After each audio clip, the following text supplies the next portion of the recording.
esta noche vamos a conocer aquí en directo el caso de Herminia, con el que profundizaremos en un problema que afecta a casi 200 personas en Canarias. La tutela de las personas mayores que se quedan sin familia y que por motivos de salud no pueden cuidar de sí mismas.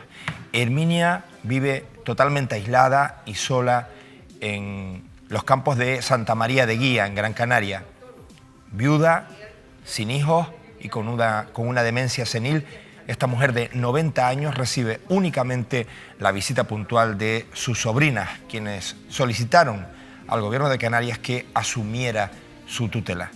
¿Por qué Herminia aún no ha sido trasladada a un centro acorde a sus necesidades? En unos minutos, si se quedan con nosotros aquí en Canarias al Día, podremos ver esa entrevista, ese encuentro que mantiene nuestro compañero José Denis con la familia de Herminia.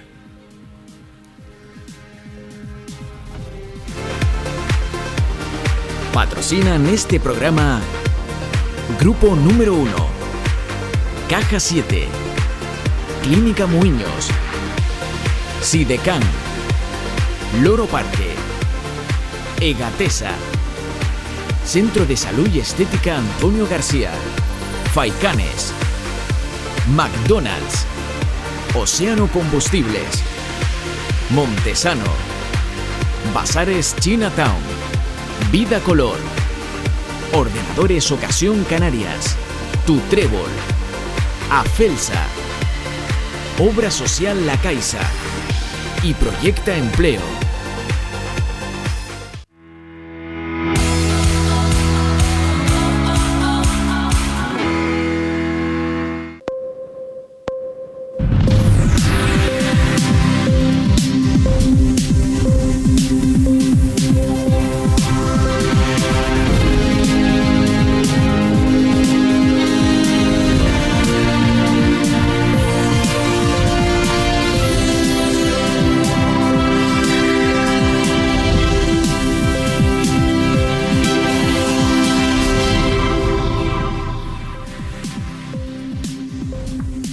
Les saludamos en directo a través de Mírame Canarias y a través de nuestra emisión online a todos aquellos que nos siguen en vivo a través de mirametv.com y a todos aquellos que nos siguen desde cualquier isla del archipiélago canario. Muchísimas gracias por sintonizarnos, muchísimas gracias por compartir con nosotros este ratito de televisión. Hoy nos acercaremos hasta Gran Canaria para conocer el drama que viven aproximadamente unas 200 personas en las islas, la tutela de esas personas mayores que se quedan sin familia y que por motivos de salud no pueden cuidar de sí mismos. Hoy conoceremos el caso de Herminia en Santa María de Guía, en Gran Canaria, en una entrevista que ha mantenido con sus familiares José Denis. Les invito a que se queden con nosotros, si bien hoy visitaremos otras islas y estaremos muy pendientes de analizar la actualidad con nuestro compañero David Cuesta, Óscar Martín y Juan Manuel Betancourt. Compañeros, buenas noches. Buenas noches. Muy buenas noches. Buenas noches, Manolo. La calima que ya empieza a irse de Canarias, ¿les ha afectado de alguna manera? Bueno, yo llevo metido en el juzgado 2 días, así que calima he visto poca. ¿Te has metido en juicio? Al contrario, en los juzgados hay mucha calima. Bueno, sí, también es verdad. También es verdad. Tierra he tragado bastante, sí. Bueno, ¿y tú dónde has estado metido? Tú en La Laguna, ¿no? ¿Estás buscando candidatos para el PP? No, lo está buscando ellos. No, a mí me dicen que eres tú el que los estás buscando. A mí me dicen que eres tú. Yo voy a dar el nombre hoy. Por fin. Sí, pero es que han cambiado, porque parece que han convencido al que se quedaba en el camino. ¿Y va a ser médico? No, al final no es el médico. candidato. ¿No terminó la carrera? Parece que el médico ha dicho que no. Porque yo dije que habían varias opciones y parece que recuperan otra opción. En definitiva, parece que es como un equipo deportivo, un equipo de fútbol o de baloncesto que están buscando a alguien que salte al campo a jugar en Hoy con vamos garantía. a tratar... ¿Qué estabas apuntando, David, que te habías echando? No, estaba escuchando un teléfono, yo no sé qué teléfono era, y es que digo, es que siempre que Óscar habla de candidatos, y ya si es del PP y de La Laguna... Suena el teléfono. Antes sonaba el fax. Antes teníamos un fax. Aquí. De verdad, tuvimos que quitarlo porque empezaba el rodillo del fax a caminar y decimos al final, pues total ya te lo pueden enviar por mail. Lo que pasa es que quien conoce a Óscar Martín sabe que es un hombre que no está muy metido en esto del mundo digital. Vayan a buscar el móvil de Óscar para ver quién está. No, lo tengo aquí. Si es algún candidato. Creo que es Ojo, hoy vamos a tratar dos temas que hemos tratado en esta mesa y además con ustedes. Sí. Uno tiene que ver con Gran Canaria, el Cabildo de Gran Canaria y esa compra de terrenos en Amurga a familiares de Román Rodríguez. Recuerdan ustedes que tuvimos una conversación aquí justo cuando este asunto se empezó a comentar. Pues yo recuerdo 3 medios que eran el periódico La Provincia, Antena 3 Canarias y nosotros que cogimos aquella información cuando ya venía caminando. Al principio parecía que después de las declaraciones hechas por el propio, creo que era consejero de la presidencia del Cabildo de Gran Canaria. las hizo Pedro Justo, las hizo en este programa. Sí, yo pensaba que aquello ya quedaba en paz. Al parecer la cosa se complica por momentos. Pero bueno, también tenemos que hablar de otros asuntos. En esa ocasión los hablaba aquí con Juanma Betancourt, David y Óscar. Me refiero al tema de los vecinos de Añaza. Hubo un día que incluso los vecinos de Añaza se personaron en las instalaciones de Mírame Televisión para hacer su denuncia y generar aquella presión que luego, afortunadamente, de aquella presión, pues hubo estos movimientos que vamos a poder compartir con todos ustedes. Así que muy atentos. Decía David Cuesta que ha estado metido en los juzgados. ¿Por qué? Bueno, porque se ha celebrado entre los días de ayer y hoy un juicio de mucho interés que ha sentado en el banquillo de los acusados a la exalcaldesa Milagros Pérez del Partido Popular del municipio de Santa Úrsula, en la isla de Tenerife, y al ex primer teniente de alcalde, que es Víctor Hernández Barroso, del Partido Socialista, en este caso, y todavía ambos concejales en el Ayuntamiento de Santa Úrsula, en la isla de Tenerife. A mí, la verdad que de este juicio podemos hablar muchísimas cosas, pero me gustaría que vinieran conmigo hasta el Palacio de Justicia. Yo sé que es difícil porque he estado allí, han sido 16 horas de juicio aproximadamente, un juicio muy intenso en el juzgado de lo penal número 5, con una juez que es Beatriz Méndez, la jueza que condenó el caso Mamotreto o condenó el caso Varadero, que le costó, en este caso, pues la carrera política a un histórico como Macario Benítez, y que ha tenido momentos, yo creo que muy interesantes para lo que es el interés general, para que conozcamos cómo funcionan las administraciones públicas, pero que también ha tenido momentos que son casi de película. Y algunos los hemos podido grabar, hemos tenido la suerte de poder grabar esos momentos en un juicio tan largo. Es muy complicado saber cuál es el momento adecuado, pero quédense con nosotros porque van a ver un momento que no suele ser nada habitual en este tipo de juicios. Lo primero es decir qué es lo que se estaba juzgando allí. Mano, lo que se estaba juzgando allí, y compañeros, era un auténtico operativo montado en el ayuntamiento para dar trabajo a una serie de personas que ha quedado acreditada que en la mayoría de los casos tenían alguna vinculación política, ya sea porque hubieran participado, por ejemplo, en la campaña electoral, porque hubieran ido en la lista electoral del Partido Popular o hubieran sido destacados militantes del Partido Socialista, o por otro lado, bueno, pues por tener algún tipo de relación personal. Esto, insisto, que ha quedado acreditado. Ahora hablaremos de algún ejemplo concreto. Los hechos en sí y la forma en la que lo hicieron, en el momento en el que lo hicieron, hay que remontarnos al año 2011, todavía sufriendo y padeciendo los efectos de la crisis económica, en un momento en el que, en un pacto antinatura en principio, como es Partido Popular y Partido Socialista, llegan a un acuerdo para echar del poder en Santa Úrsula a un alcalde que ya llevaba muchos años, como es Ricardo García, de la agrupación independiente de Santa Úrsula, y llegan, y da la sensación, y así lo hemos vivido los que estamos en el juicio, con unas ansias no solo de poder, sino de dejar su sello. Y eso pasaba también, pues por lo que se ha dado a entender en este juicio, cumplir con una serie de compromisos que era dar trabajo a muchas personas, insisto, afines por diferentes motivos. Personalmente a mí, después, insisto, de este juicio estamos hablando de una veintena de contrataciones, y después ya de haber ido a varios juicios, es una de las cosas quizás más simples dentro de lo que cabe, pero más grotescas, más feas administrativamente que yo he visto. La forma de proceder y el resultado de todo esto que ha quedado destapado en 6 años de instrucción y en un juicio que, insisto, se ha prolongado durante 2 días. El contexto a mí me parece muy importante porque estamos hablando de contrataciones de personas, de trabajadores, en un momento en el que hay un fuerte desempleo y en el que las administraciones públicas tienen que hacer por encima de todo algo que es fundamental, que es defender la dignidad de la persona a través, sobre todo cuando se trata de dinero público y del dinero de todos, que es el acceso a la administración pública, al empleo público, de manera en el que se premien el mérito, la capacidad, la publicidad, la concurrencia, y no se premie, en este caso, a determinadas personas que se convierten en privilegiadas socialmente con respecto a esas otras personas que no conocen a nadie o no tienen un carnet de un partido o no son hijos de y no pueden acceder al empleo público. Porque también es una falta de respeto para todos esos funcionarios y trabajadores públicos que llegan a la administración pública a través de procesos de selección. Porque aquí vamos a hablar ahora de algunos casos, por ejemplo, de una arquitecta técnica que es contratada en el ayuntamiento para hacer labores vinculadas con el Plan General de Ordenación.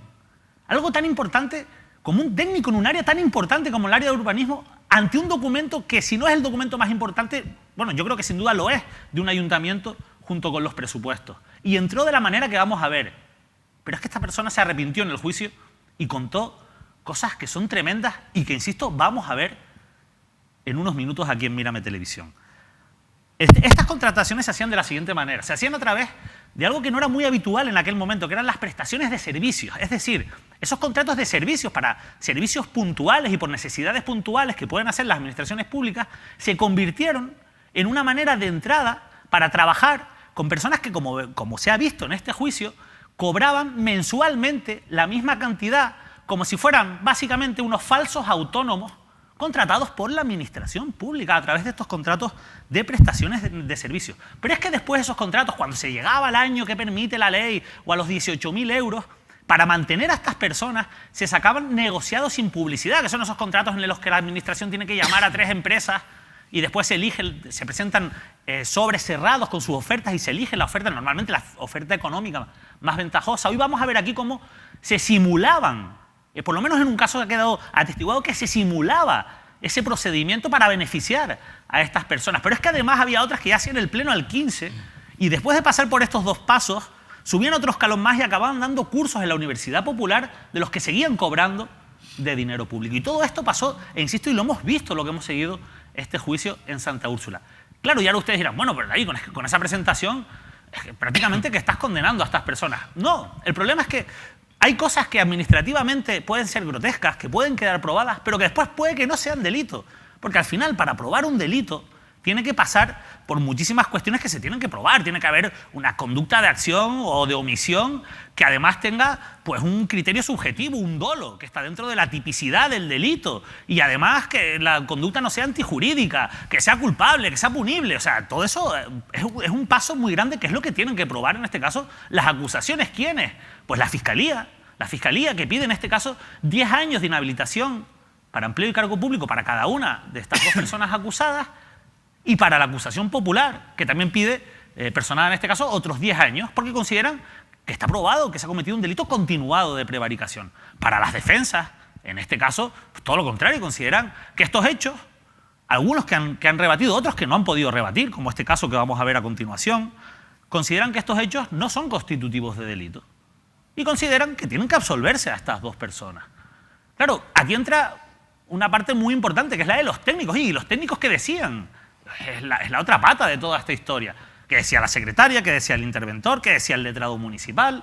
Bueno, pues hoy han declarado y han confirmado que en determinados momentos, no siempre, pero en determinados momentos, y sobre todo cuando los contratos ya empezaron a encadenarse con esos negociados, es cuando empezaron a informar de manera negativa, y así lo han dicho. Pero es que es más, hoy la propia secretaria ha dicho que cuando se llegó a este momento ella no solo lo informó, todo esto está por escrito al fin y al cabo, sino que informó negativamente de manera verbal a la alcaldesa y al concejal, al órgano de contratación, que eran estas 2 personas que están acusadas. Y esto, insisto, lo dijo hoy la secretaria, lo dijeron hoy los técnicos. Claro, las defensas se valen en que, bueno, es que hubo reparos, no hubo reparos, ¿cuántos reparos hubo? Hubo algún reparo, pero es verdad que por líneas generales no se reparaba, porque normalmente, insisto, no se superaban esos 18.000 euros, pero sí que es verdad que cuando se llegó a algún momento determinado se informó negativamente y así ha quedado claro en la vista de hoy. Pero yo les quería contar las historias y les quiero contar 4 o 5 historias porque creo que son fundamentales y la primera es uno de los momentos más intensos que yo he vivido en un juicio y quiero compartirlo con ustedes. Tienen que pensar Estamos hablando de una persona que en aquel momento... Hay que decir primero que en las imágenes no vamos a ver la cara de esta testigo porque la imagen de los testigos hay que protegerla, eso es algo fundamental y solo se les puede grabar de espaldas y desde el ángulo en el que yo estaba se le veía la cara, por tanto el vídeo está grabado sin que se le vea la cara a esta persona, pero se escucha. Esta persona, 24 o 25 años, saca la carrera de arquitecta técnica en Italia, regresa a España, hija de un destacado militante del Partido Socialista de Puerto de la Cruz. Cuando llega a España, nada más llegar, todavía no tiene el título homologado, consigue trabajar, entrar en la oficina técnica para informar sobre el Plan General de Ordenación Urbana a través, primero, de un contrato de prestación de servicios y después de un contrato de estos de negociado sin publicidad. Pero es que cuando llegó ayer al Palacio de Justicia, cuando entró en la sala y empezaron a preguntarle, se vino abajo. ¿Y cómo se vino abajo? Bueno, hay un momento en el que una persona cuando declara es un momento tenso, todos lo entendemos, pero hay un momento en el que es como si hubiera perdido un peso de encima, se hubiera quitado un peso enorme y a una pregunta clave que era la de si alguien le había dicho a qué otras personas tenían que concurrir en ese procedimiento público, hay un silencio y acaba reconociendo que sí. Los jueces no suelen preguntar mucho en los juicios, a no ser que tengan dudas muy claras. La jueza preguntó muchísimo, fue como que vio algo clave y empezó a preguntar por este asunto. Y yo creo que, si les parece, yo creo que es mejor verlo que escucharlo. ¿La competencia la determinaba usted? ¿De las personas que debían concurrir con usted? No. ¿Y entonces para qué cree usted que se cogían a esas otras dos empresas? Perdón, ¿para qué cree usted que usted mismo tenía que elegir esas dos empresas? Pues para darme continuidad, quizás. Ah, para darle continuidad. Vale, y para darle continuidad, entonces ustedes tres no hablaron respecto a la oferta económica que tenían que presentar. Sí. Hablaron ustedes de la oferta económica. ¿Y quién les dijo que tenían que hablar con la oferta económica? Entre los tres. Porque creo recordar que el criterio era la oferta económica más ventajosa. Claro, sí, yo no le digo que no, pero a quién les dan, porque usted me ha dicho, tenía en esa época 25 o 26 años, no había trabajado usted nunca en la administración, no lo sé si en aquel momento todavía se estaba homologando su título que se había sacado en Italia. Era usted nueva en estas cosas, y supongo que usted lo del negociado sin publicidad, pues no estaba muy acostumbrada a este tipo de procedimientos, ¿no? Entonces, ¿quién le dijo, mira, tienes que buscar dos personas y además tienen ustedes que hablar de la oferta económica para beneficiarla a usted lo ha dicho, con lo cual que usted presentara la puja económica más beneficiosa? ¿Quién le dio todas esas instrucciones? Parte concejal, parte administrativa. ¿Parte concejal se refiere usted al abusado? Sí. ¿Y a la alcaldesa? Y a la alcaldesa a lo mejor, bueno, no sé, no creo. ¿No sí, cree? Trataba con ella, pero el concejal de urbanismo era Víctor. Gracias. ¿Puede usted sentarse o marcharse abandonando el edificio? Sí. Más claro la... Este hecho por sí solo, como un elemento independiente de todo lo demás, que evidentemente no se puede separar, ya tiene muchísimos de esos elementos de los que hemos hablado que tienen una conducta, en este caso, dentro de lo que en el Código Penal viene el desarrollo de lo que es la prevaricación, que es el delito, que en este caso que es la voluntad, la conciencia, porque evidentemente hay un concejal que a sabiendas pues da esas instrucciones y simula y manipula un procedimiento público como este, ¿no? A mí, de todas formas, aquí hay algo que me parece... Para explicar un poco... Sí, por favor, un poco perdona. un negociado amañado, ¿no? Un poco Sí. lo que revela esta testigo, ¿no? Por lo menos es lo que ella denuncia en su testimonio. Un negociado amañado es muy fácil, es lo siguiente. Tú eres un alcalde, Manolo. Tú me quieres contratar a mí. Y bueno, buscas la forma de hacerlo. Y tú me dices, yo te voy a pagar 45.000 euros al año. Y vamos a convocar un negociado sin publicidad donde tú buscas dos personas, donde tú pongas que quieres cobrar 45 y que, bueno, que los otros pongan que quieren cobrar más para que te lo demos a ti. Y entonces yo busco a dos amigos que se llaman Óscar y David y digo, mira, tú vas a poner 48 y tú vas a poner 49. Y entonces, lógicamente, hay una confabulación para adulterar ese procedimiento. Nos presentamos, gano yo, que era lo que todos sabíamos, y tú prevaricas, evidentemente, claro. hay una parte que a mí me parece muy interesante y yo valoro... Concurso amañado, es Sí. un negociado sin publicidad amañado. Lo has explicado brillantemente, Juanma. Hay una cosa que yo valoro muchísimo en la conducta, en este caso de esta testigo, y es el arrepentimiento. A mí el arrepentimiento es algo, y así también lo valora la propia justicia, es algo fundamental. O sea, todos podemos cometer errores y cuando somos jóvenes, hombre, con lo público hay que ser muy exquisito porque puedes cometer errores que te condenen. Pero cuando somos jóvenes se pueden cometer errores. Y yo creo que ese arrepentimiento que ella mostró a mí me parece de aplaudir. Y eso yo también quería decir. Esta señorita declaró como testigo, no como imputada. Ojo, tiene la obligación de decir la verdad. Sí. También es verdad. Pero sí que es verdad que yo también vi a muchos testigos decir cosas que después venían otros testigos y las contradecían. Alguien mentía. Sí. O sea, alguien mintió allí. Rápidamente, para contarles otras historias muy rápidas.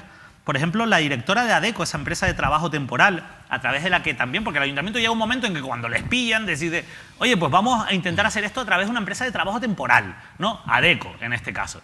Claro, la duda era, bueno, lo que defienden los acusados es que, ellos pedían, oye, necesitamos este puesto y ADECO les mandaba un trabajador.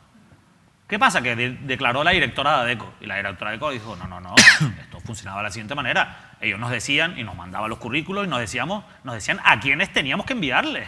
Es decir, entre ellas, por ejemplo, una mujer que fue en la lista del Partido Popular en esas elecciones. Y fue contratada por esta vía porque ADECO la seleccionó porque antes la había elegido, en este caso, el órgano de contratación, que así es como lo decían, que en este caso eran la alcaldesa y el primer teniente de alcalde. Un procedimiento de selección de personal adulterado también.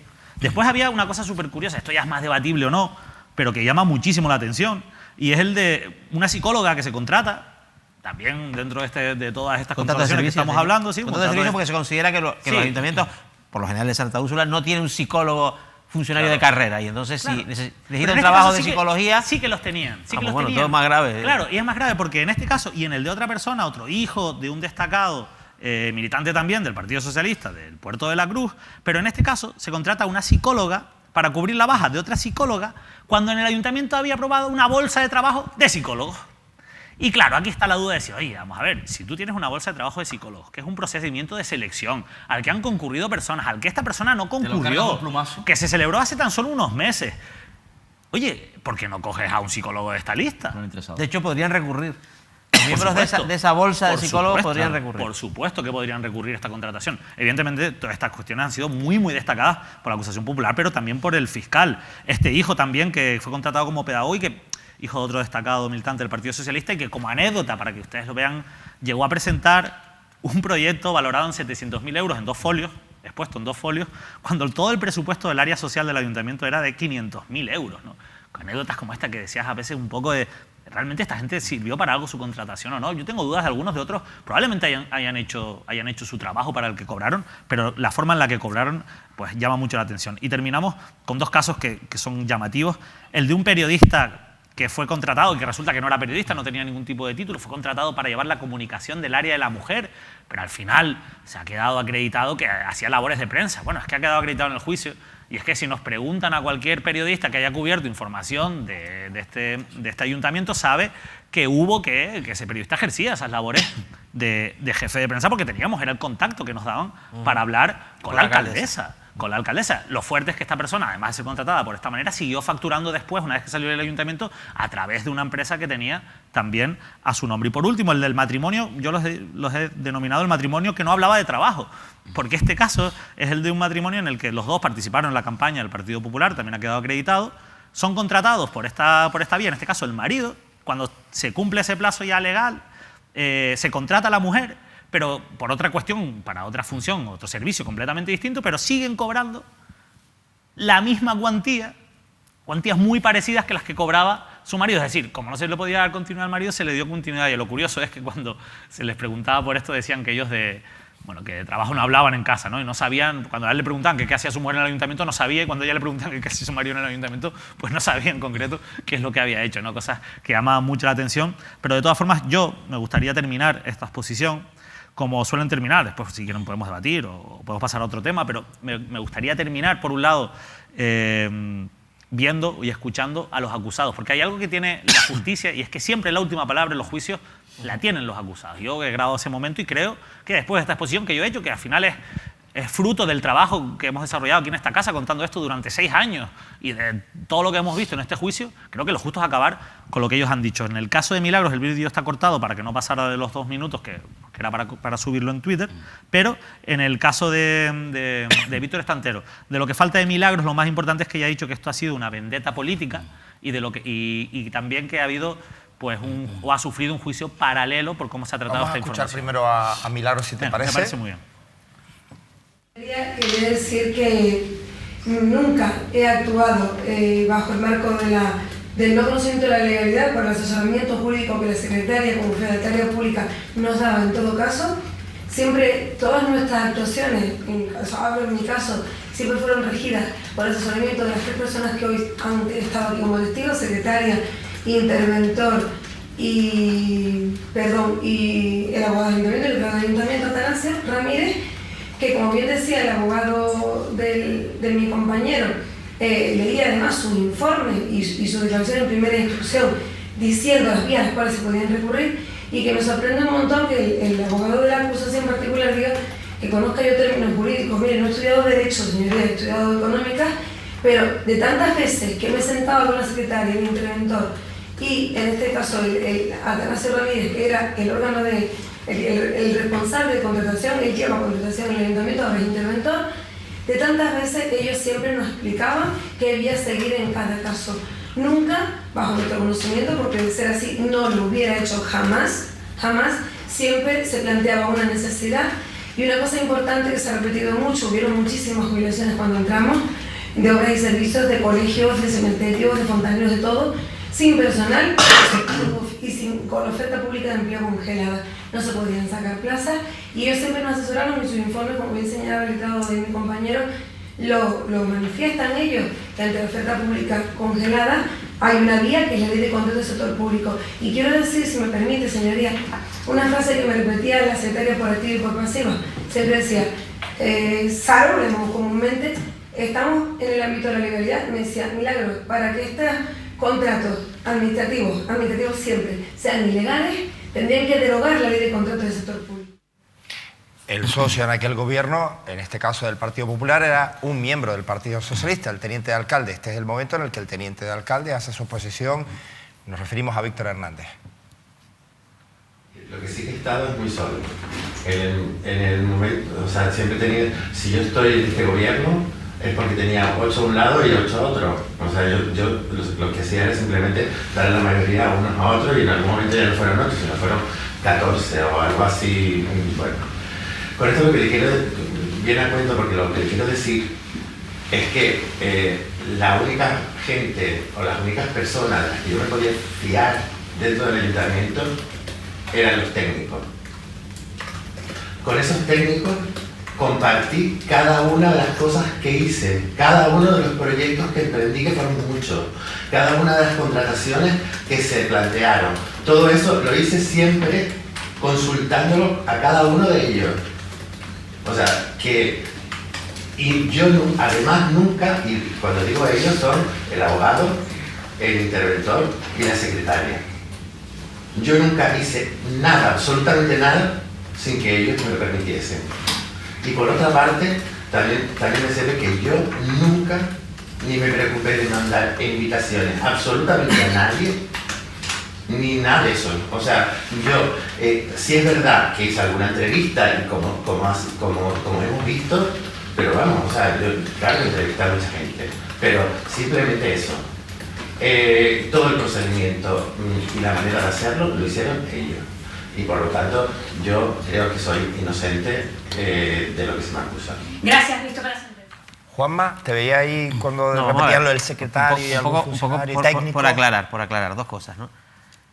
Si estas decisiones las hubieran tomado la alcaldesa y el concejal con el beneplácito de esos técnicos a los que citan, no por sus nombres, pero sí por sus cargos, por sus funciones, que son el interventor y la secretaria, entonces ¿por qué no están en el banquillo los acusados, claro, el interventor y la secretaria? Están ellos. No están porque emitieron informes en contra. Claro.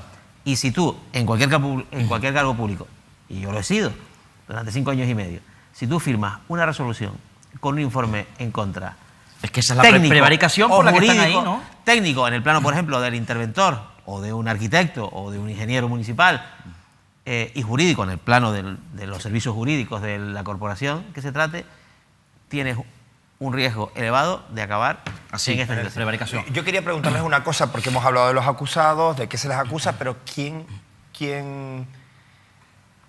inició todo este asunto? Por el que están estas dos personas de dos partidos políticos distintos, contrarios, sentadas en el banquillo. ¿Quién lo inició? Esto lo inició una persona que era trabajador del Ayuntamiento de Santa Úrsula y que fue despedido. ¿Bajo este criterio? Bajo este criterio fue despedido después de poner en conocimiento algunas de estas irregularidades. Es verdad que después de ser despedido fue cuando presentó la denuncia, y que se llama Octavio Hernández y que pues ha tenido vinculación política en el pasado con el grupo de Los Verdes y creo que estuvo por Tenerife también. Pero bueno, no ha sido concejal del ayuntamiento ni nada, y bueno, tiene un poco este perfil, digamos, o sea, y fue la persona que vio todas estas irregularidades. Tenía mucha presencia en los medios hace una década, ¿no? Yo hace 1000 años que no sé nada de él, pero... Y ha llevado todo esto bastante desde la sombra, o sea, sin buscar protagonismo en ningún momento, lo cual a mí pero hay me ha que llamado la entender, atención. lo digo para también ponernos un poquito en todas las partes y conocer mejor el asunto. Es como en el caso de la Autoridad Portuaria de Santa Cruz. Oye, ¿cómo arranca esto?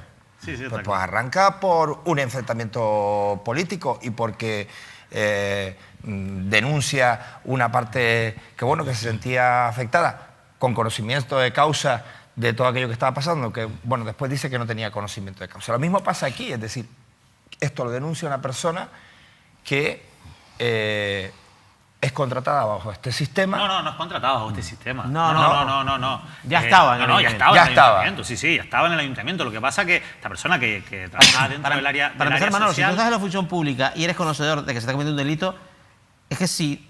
Lo digo por los ejemplos que has citado, es que si no lo pones en conocimiento de la Fiscalía, también cometes un delito. Claro, eso es muy importante lo que acaba de decir Juan. De hecho, esta persona, Octavio, que lo hemos nombrado, que ha declarado durante el juicio, es el denunciante, no deja de ser una parte. En este caso, ha presentado la acusación. Esto no sale barato, llevar una acusación popular hasta un juicio y hasta el final de las consecuencias.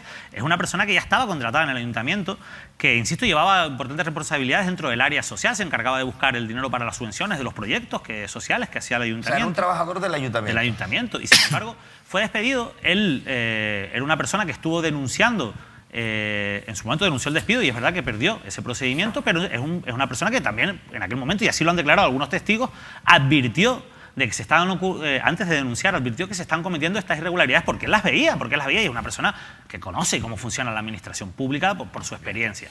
Y entonces decidió, después, eso sí, de su despido, presentar esta denuncia que al final ha acabado sentando a esta persona en el banquillo y que puede acabar con una condena, con lo cual que yo creo que llegados a ese punto lo que habría que hacer es empezar a plantearnos que a este tipo de personas que denuncian la corrupción no solo hay que darles las gracias y premiarlas en el sentido del reconocimiento social, sino que hay que protegerlas más. Es que hay que empezar a protegerlas más, porque hay mucha gente que no denuncia por miedo, y eso se ha visto. Por ejemplo, aquí sí que hubo intereses políticos en los concejales del PP que se fueron y que presentaron una denuncia por estos hechos después de que fueron asesorados, entre otras personas, por Octavio, y después dieron marcha atrás. Ahí sí que hubo un interés político y un interés de sacar un rédito político, además, claramente, ¿no? Pero hay gente que después, insisto, pierde mucho más que lo que gana con estas denuncias y que hace un esfuerzo que en este caso yo creo que debe ser de reconocimiento. Te hice esa aclaración porque había entendido que había sido contratado en esta fórmula y luego lo denunció. Trabajó para el ayuntamiento y denunció estas prácticas. Yo muy rápidamente, poco más que aportar, ha hecho una perfecta descripción de este entramado. Aprovecho para en este caso felicitar esa valentía que tuvo Octavio Hernández, que sé que además que pasó unos años tremendamente duros con un desgaste personal y laboral, porque tuvo consecuencias laborales, y yo creo que la ciudadanía en este caso de Santa Úrsula seguramente le reconoce. Pero independientemente de esto, me preocupa el papel que jugó en aquella época el Partido Popular de Tenerife. ¿Por qué? Porque sabiendo lo que estaba ocurriendo, aupó, protegió, intentó proteger a Milagros Pérez aforándola en el Senado. De hecho, le aupó la carrera a la Cámara Alta por el Partido Popular por Tenerife. Pero por si fuera poco... Fue elegida senadora. Cierto, efectivamente, en una lucha con el propio Alarcó. Pero por si fuera poco, y teniendo en cuenta lo que estaba ocurriendo, la colocó a la propia Pérez en la última ejecutiva insular del Partido Popular en Tenerife. Por tanto, esa actitud que tuvo el Partido Popular sobre este asunto a mí también me preocupa. Vamos a seguir con otros asuntos de interés. Lo adelantábamos al principio del programa. Voy a pedirle a mis compañeros y a ustedes, por favor, que presten atención a este pequeño reportaje de nuestro compañero José Denies. porque nos vamos ahora a los Altos de Santa María de Guía, en Gran Canaria, y vamos a profundizar en lo que se está convirtiendo en un problema: la tutela de las personas mayores que se encuentran sin familia, se quedan sin familia y que por motivos de salud no pueden cuidar de sí mismas. Más de 180 casos ya están bajo la tutela del Gobierno de Canarias, pero no siempre se da la respuesta inmediata que algunos casos, como el que van a ver a continuación, requieren. Vamos a verlo. Una cuerda amarra por fuera la puerta de Herminia para que no pueda salir y perderse, como ya ha hecho en otras ocasiones, dado su problema de demencia senil. Su sobrina Doración viene a verla cuando puede, pero a sus 90 años, esta infatigable trabajadora de los campos de Santa María de Guía, viuda y sin hijos, vive totalmente aislada y sola.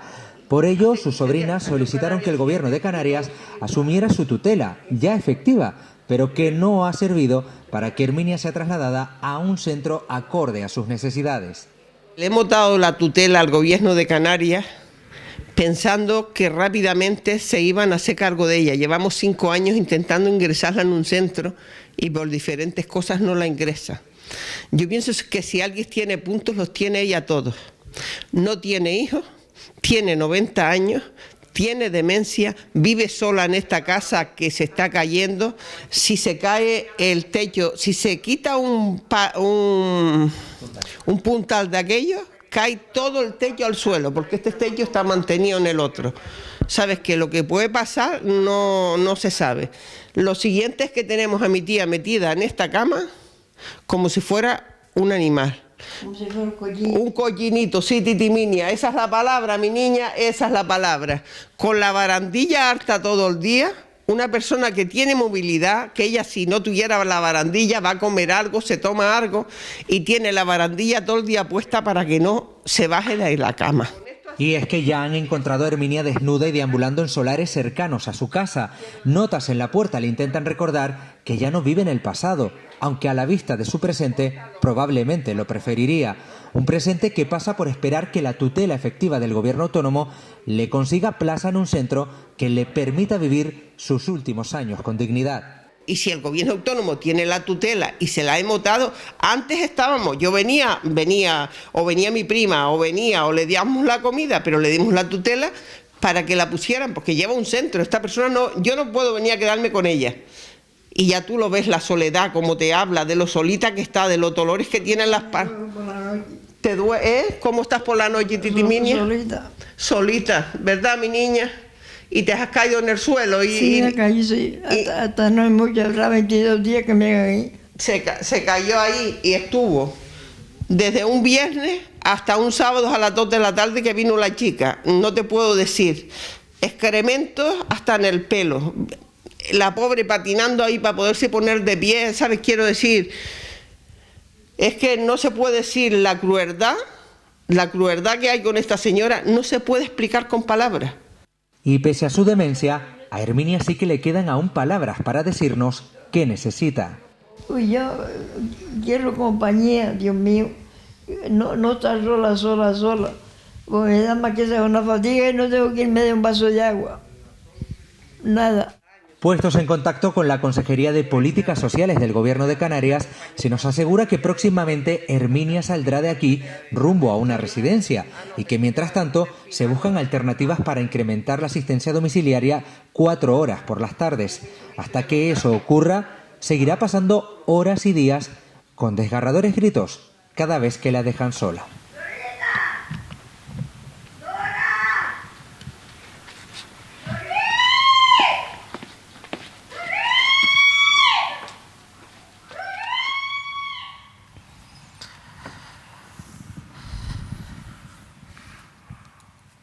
Evidentemente, este reportaje que grabamos nos generó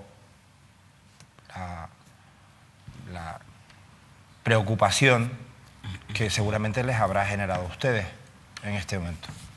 Insistimos en hablar con el Gobierno de Canarias, con la Consejería de Políticas Sociales del Gobierno de Canarias, y tras las llamadas que hemos realizado durante el día de hoy, para conocer más información sobre este asunto que nos preocupa, imaginamos como les preocupa a todos ustedes, nos confirman que mañana, este mismo jueves, será trasladada a una residencia.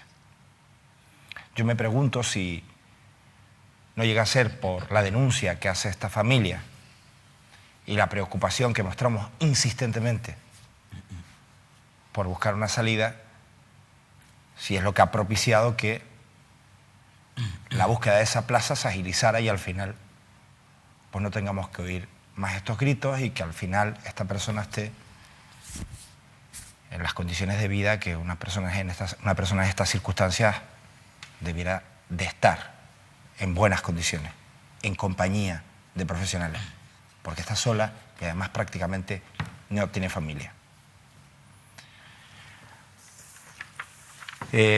Juanma, Óscar, David. No, a mí lo preocupante, evidentemente, es que se vaya a actuar cuando efectivamente el caso sale a la luz pública, cuando se ha denunciado públicamente, en un caso muy sensible.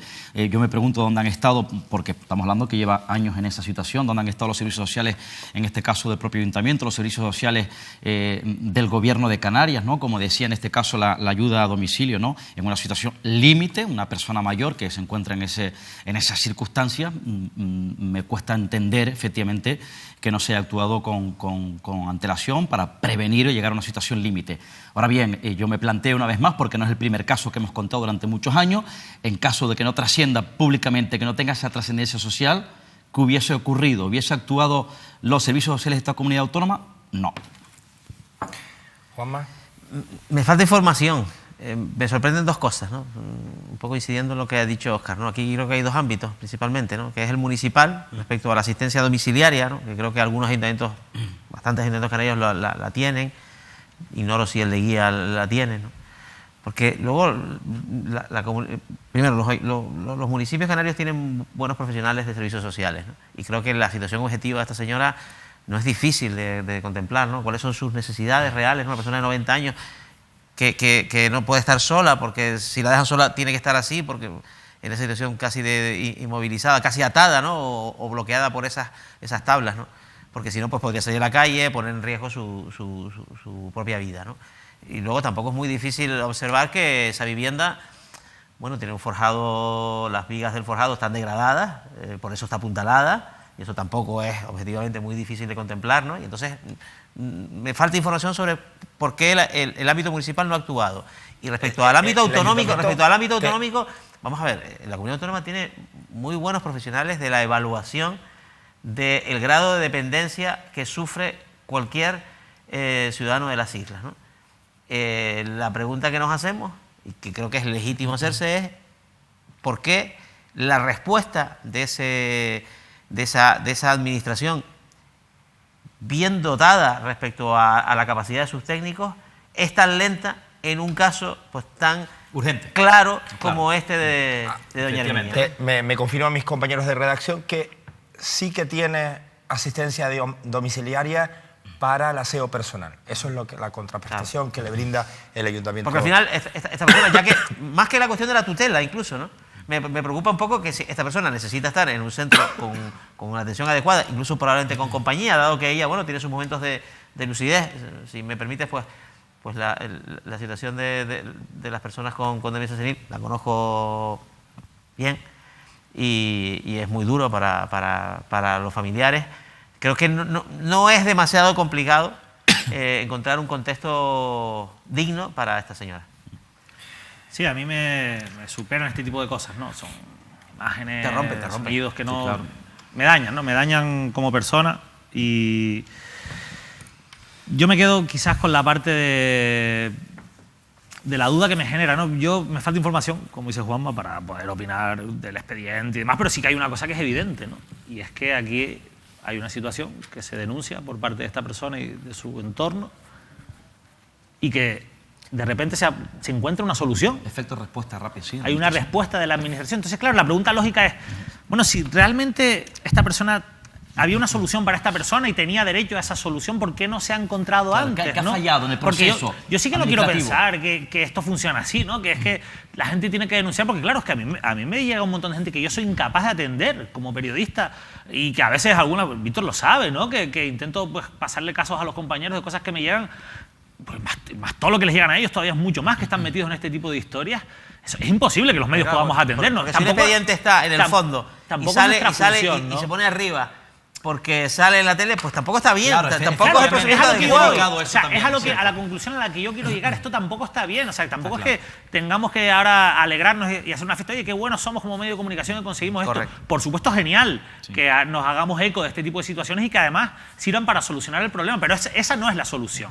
Esta no es la solución, que estas cosas se cuenten en los medios y actúe la administración. Porque la solución hay casos, es que se actúe responsablemente. Hay más casos que entonces bajo el están silencio. ocultos. Hay casos que trascienden, efectivamente, otros ocultos Hay unas bajo silencio, carencias que pueden tremendas ser en graves atención de las social, mismas circunstancias. Que es el problema que está en la raíz. Todas las carencias que hay en atención social, la falta de plazas sanitarias públicas, la falta de atención especializada para casos concretos, como en este caso los planes el de soledad Alzheimer. municipales también. Esto evidencia un fracaso de la gestión. Soledad es una epidemia del siglo XXI, claramente. Efectivamente. Óscar, dejamos por el momento Gran Canaria porque luego volvemos a otro espacio, a Murga, a esos terrenos adquiridos, comprados por el Cabildo de Gran Canaria, la familia de Román Rodríguez. Pero antes nos vamos con novedades en el PP. Bueno, las novedades del Partido Popular siempre hay una incógnita ahí que permanece, ¿no?, en la actividad política. Saben que bueno, ya el Partido Popular ha presentado gran parte de sus candidatos en las principales plazas del archipiélago.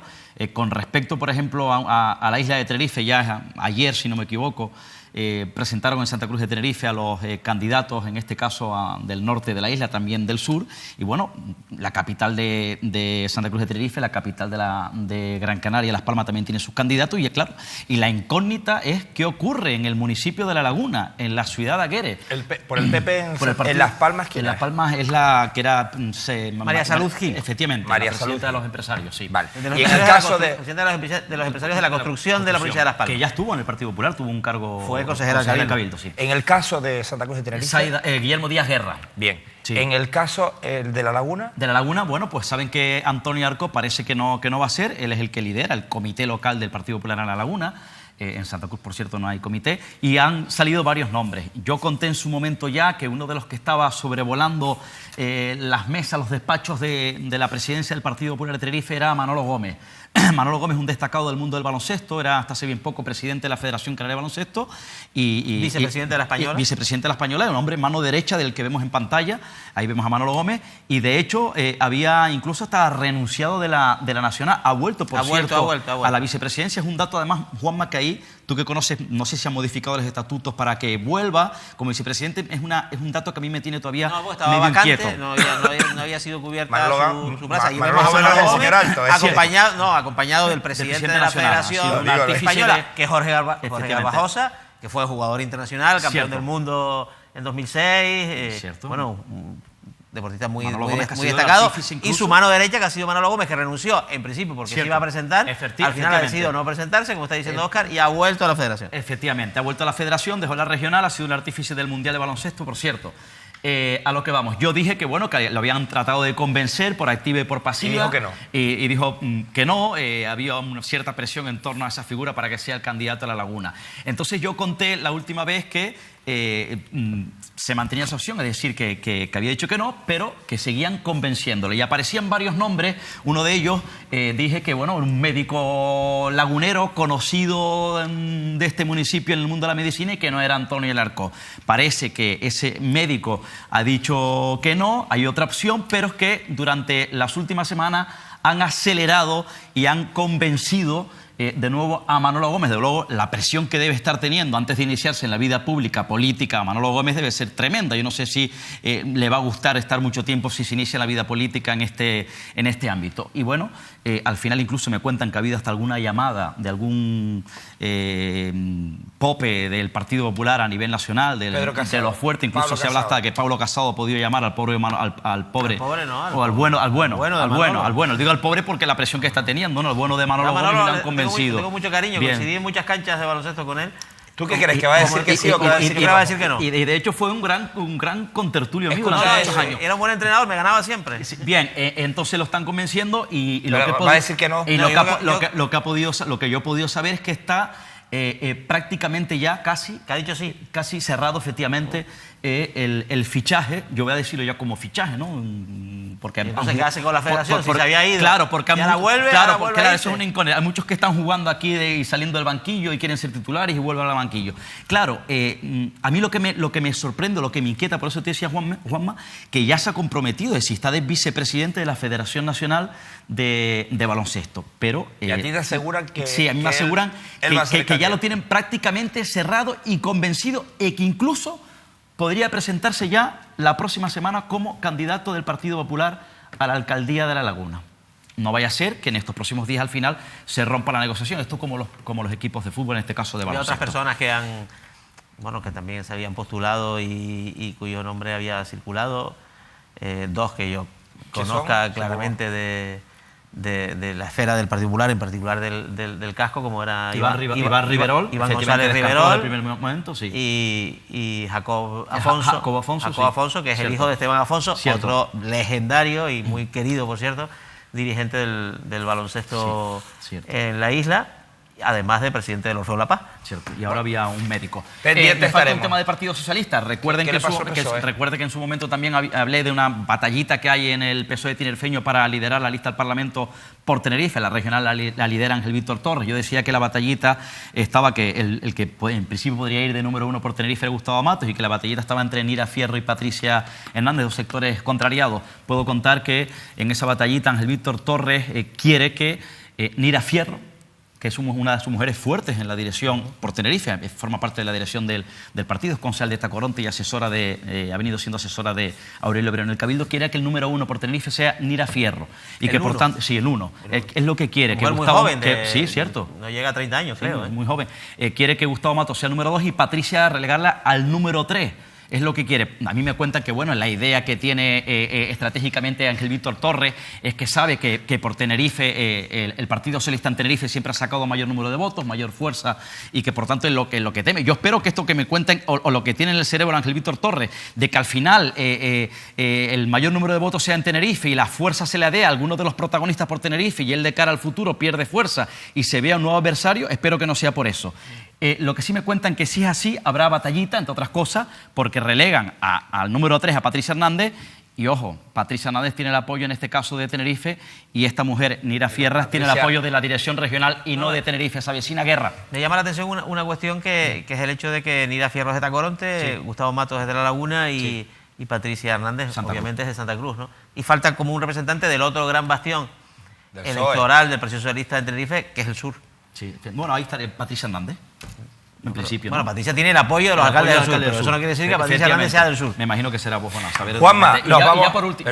Llevas por último desde el principio. Gran Canaria irá de número 2 en Naira Alemán, y me están contando que incluso Sebastián Franqui podría abandonar el Congreso de los Diputados para liderar la lista al Parlamento por Las Palmas de Gran Canaria. Naira Alemán es la mano derecha de Ángel Víctor Torres. Cierto. Juanma, nos quedamos en Gran Canaria, te lo puso casi a huevo, Óscar. Bueno, vamos a ver. El asunto de la compra de los terrenos de Hamburga, yo creo que ha parecido un elemento... El correo. Sí, que creo que, sinceramente, pienso que lo cambia todo, ¿no? Aquí hemos hablado de tres cuestiones, ¿no? La primera, si esos suelos eran aptos o los más aptos para ser reforestados, es decir, dentro de un planteamiento del Cabildo de Gran Canaria, que también tiene, por ejemplo, Tenerife, de incorporar pues nueva superficie de monte a la masa boscosa de la isla. Los informes de los técnicos del Cabildo de Gran Canaria siempre han informado, ahora y en el pasado han informado, que los terrenos de Hamburga son idóneos para ser reforestados, para empezar, porque ya fueron una superficie boscosa en el pasado. Hay una zona por ahí, incluso se llama el Camino de la Madera, ¿no? Porque allí se talaban árboles. Punto 1. Por tanto, por ahí, vale, poco que rascar, como quien dice. Punto 2. El precio. Bueno, se ha hablado mucho, ¿no?, sobre si el precio era un precio excesivo, porque la primera oferta era más baja y al final se incrementó a 4 millones. Es verdad que la valoración que hizo el Cabildo de Gran Canaria en el mandato anterior, cuando no gobernaba Nueva Canarias, cuando gobernaba el Partido Popular, era exactamente la misma, 4 millones de euros. Por tanto, el precio, los informes de los técnicos antes y ahora, al final han llegado a la misma conclusión, poco que rascar.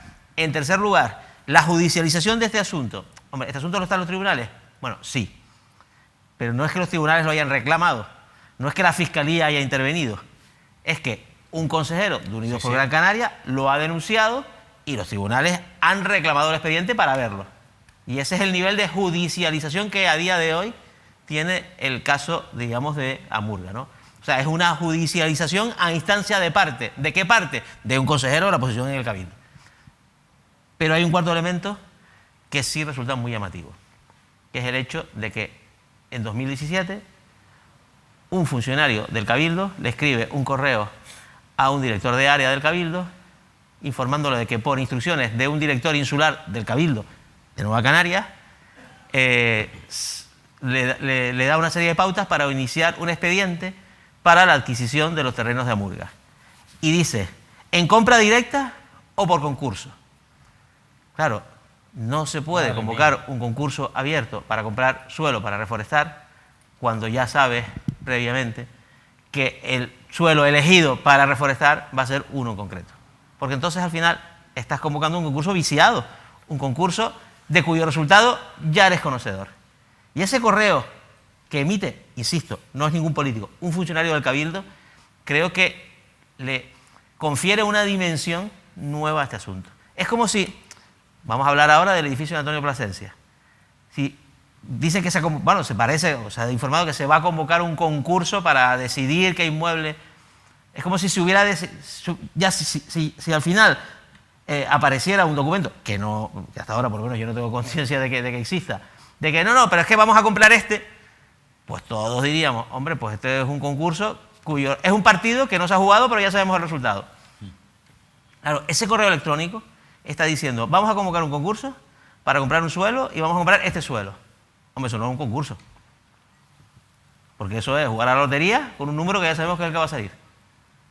Y eso creo que le da una dimensión nueva al caso de la compra de los terrenos de Amurga. Que insisto, en los otros planos, el precio y la aptitud o no de ese suelo para ser reforestado, pues la verdad es que no emite demasiadas dudas si miramos los informes antes y ahora de los técnicos del Cabildo. Este asunto, no sé si ustedes tienen la misma percepción, pero de un día para otro ha tenido un viraje. Para mí la clave de bóveda está en ese correo electrónico que publicó el diario La Provincia en su edición de ayer martes. David. Bueno, muy buena la intervención de Juanma. La verdad es que estoy completamente de acuerdo con todo.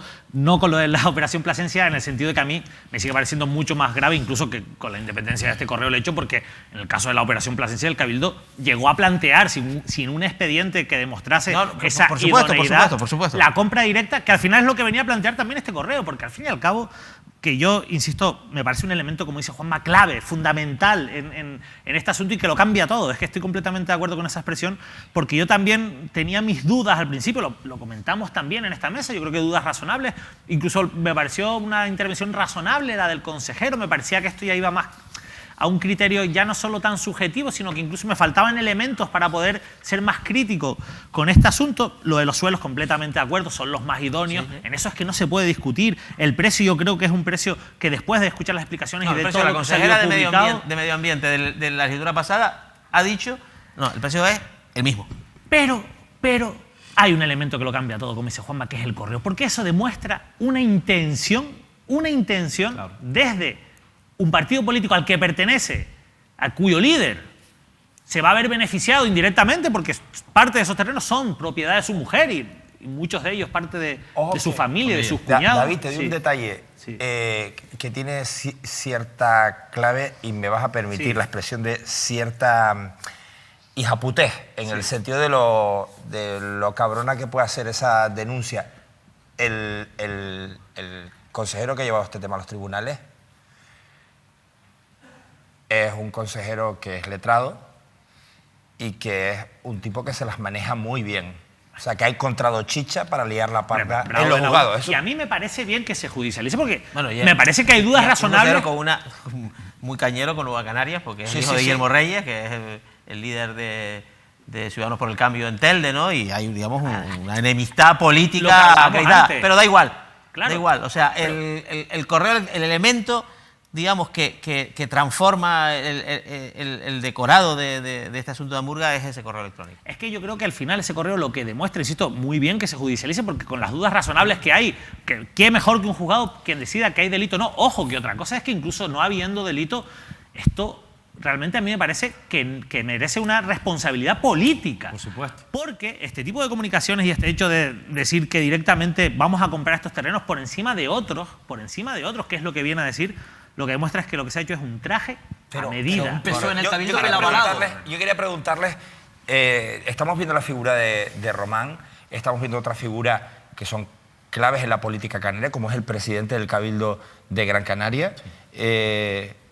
¿Realmente ustedes que están quizás más en este asunto de la política, de la actualidad política en Canarias, cómo está sentando a 2 meses, 3 meses de las Román elecciones? Rodríguez muy mal, porque yo solo entiendo, afecta también a su familia, a su esposa, y esto es un plato, es un trago muy malo para cualquier dirigente político, ¿no? Y eso pues tengo certeza de ello. Y Román Rodríguez, sin embargo, en este asunto ha mostrado un perfil muy discreto, ¿no? Emitió un comunicado y no. Me parece indefendible lo que el lunes pasado dijo el presidente del Cabildo de Gran Canaria. Es indefendible. ¿Por qué, Juanma? Porque el presidente del Cabildo de Gran Canaria, Antonio Morales, afirma que se compra Murga para evitar que se someta a intereses especulativos espurios en el futuro. Y eso es imposible. Porque el suelo de la Murga es un espacio natural protegido, allí no se puede hacer nada. O sea, tú no puedes decir voy a comprar esto para que no lo urbanicen, porque aquello no se puede urbanizar de ninguna manera. Como las Teresitas, que es que no se podía urbanizar y el ayuntamiento lo compró, como quedó demostrado. Claro. Sinceramente, es que en el fondo es lo mismo. Vamos, el islote de Alegrán, esa es propiedad de la familia Jordán. La familia Jordán ha intentado vendérsela al gobierno de Canarias. El gobierno de Canarias no se lo ha comprado nunca. No han llegado a un acuerdo con el precio, no les ha interesado. Bueno, el archipiélago de Chinijo es un espacio natural protegido. Allí ni la familia Jordán ni nadie va a hacer nada, porque no puede. Pues entonces, que se lo queden. Y sigue siendo un espacio natural protegido. Eso ocurre con muchos espacios privados, no son muchos, pero los hay, algunos muy emblemáticos. La playa de Huihui en Gran Canaria, sí. Cofete en Fuerteventura, que es propiedad de un gran empresario canario, y que ha intentado vendérselo al gobierno. Pero como aquello es un espacio natural protegido, allí no se puede hacer nada. O sea, no hay ningún interés urbanístico que pueda ser... Y eso lo sabía el presidente Antonio Morales lo sabe, vamos, mejor que nosotros 4 juntos, porque es un hombre con mucha formación y con una enorme experiencia en la administración. Entonces, claro, ¿se puede defender el expediente de Murga? Sí, pero no se puede defender diciendo es que estamos comprando esto para evitar que sea urbanizado, porque eso nunca podría ocurrir. Ahí está teniendo el PSOE una papeleta complicada porque ha avalado en el Pleno a Ángel Víctor Torres, que es socio de gobierno en el Cabildo de Antonio Morales, y luego tiene ahí a Ibarra, que es el candidato, también está sacudiendo. ¿Cómo está actuando? Bueno, él ha avalado, porque lo ha dicho que es como ha sido en base a los servicios técnicos. A medida que tiene información, yo creo que la posición de Ángel Víctor Torres también está evolucionando. Sí. Evolucionando de manera, se está desmarcando. Como el PSOE con el caso. No, porque el otro día en el Pleno dijo que la avalaba porque estaba... De Operación porque estaba avalado en base a unos informes jurídicos. El día lo que se votó era paralizar el expediente. Y dijo que administrativamente no se podía. Cierto, sí, bueno, pero... No se podía. Porque claro, es una adjudicación que ya se ha producido. Cuidado. Sí. Aquí lo que podría ocurrir... Lo que podría ocurrir desde el punto de vista administrativo es que la familia esta, bueno, o los propietarios, que no solo es la familia Román Rodríguez, los 22 propietarios que son los adjudicatarios o sea, a los que les van a comprar el suelo, renunciaran. Sí. Esa sería la única forma. Renunciaran. O se encontrara otra fórmula, que la hay, para reforestar a Murga sin tener que comprar el suelo, que es firmar un convenio con sus dueños. Esto es una papeleta complicada para el PSOE. Está Ángel Víctor dentro, está Ibarra haciendo campaña y detrás empujando, sacudiendo a Ángel Víctor Torres, Sebastián Franqui. También es verdad que se desmarca un poco Nueva Canarias del PSOE, cosa que también electoralmente les puede venir bien. Oye, una última cuestión con la que yo me quiero despedir. Movimientos que se están produciendo después de ese... ¿Cómo lo definíamos antes que ha definido el Moncloa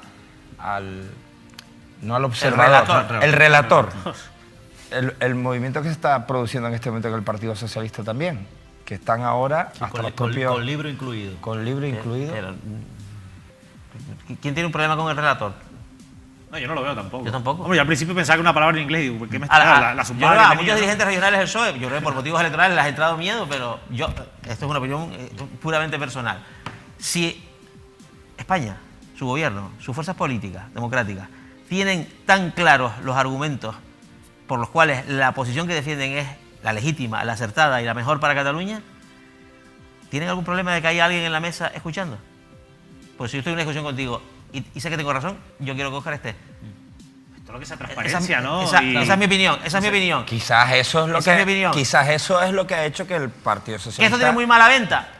Bueno, sí tiene mala venta. ¿Por qué? Porque el asunto Claro, catalán está absolutamente encarnizado. La en crítica España. realmente no es a la figura del relator, es al hecho de que del encuentro, Claro, de que se el sienten a hablar. acercamiento, el diálogo, el extender la mano al conflicto, a los catalanes. ¿Por qué? Porque la alternativa entonces es declarar el 155 en Cataluña. Y todo esto... Y entonces se suspende la autonomía, la autonomía y se suspende la democracia en Cataluña sine die. Y eso es la forma de arreglar el conflicto catalán.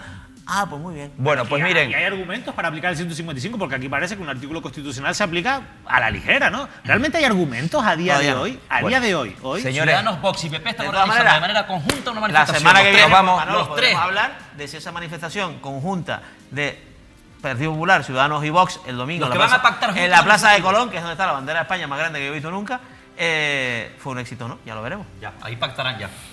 nos vamos, señores. Muchísimas gracias. Sigan viendo el Buenas Tardes Canarias, sigan leyendo todo lo que les contamos y mostramos aquí en Mírame Canarias y por supuesto sigan escuchando a Óscar Martín en Onda Cero. A todos, buenas noches, sean muy felices.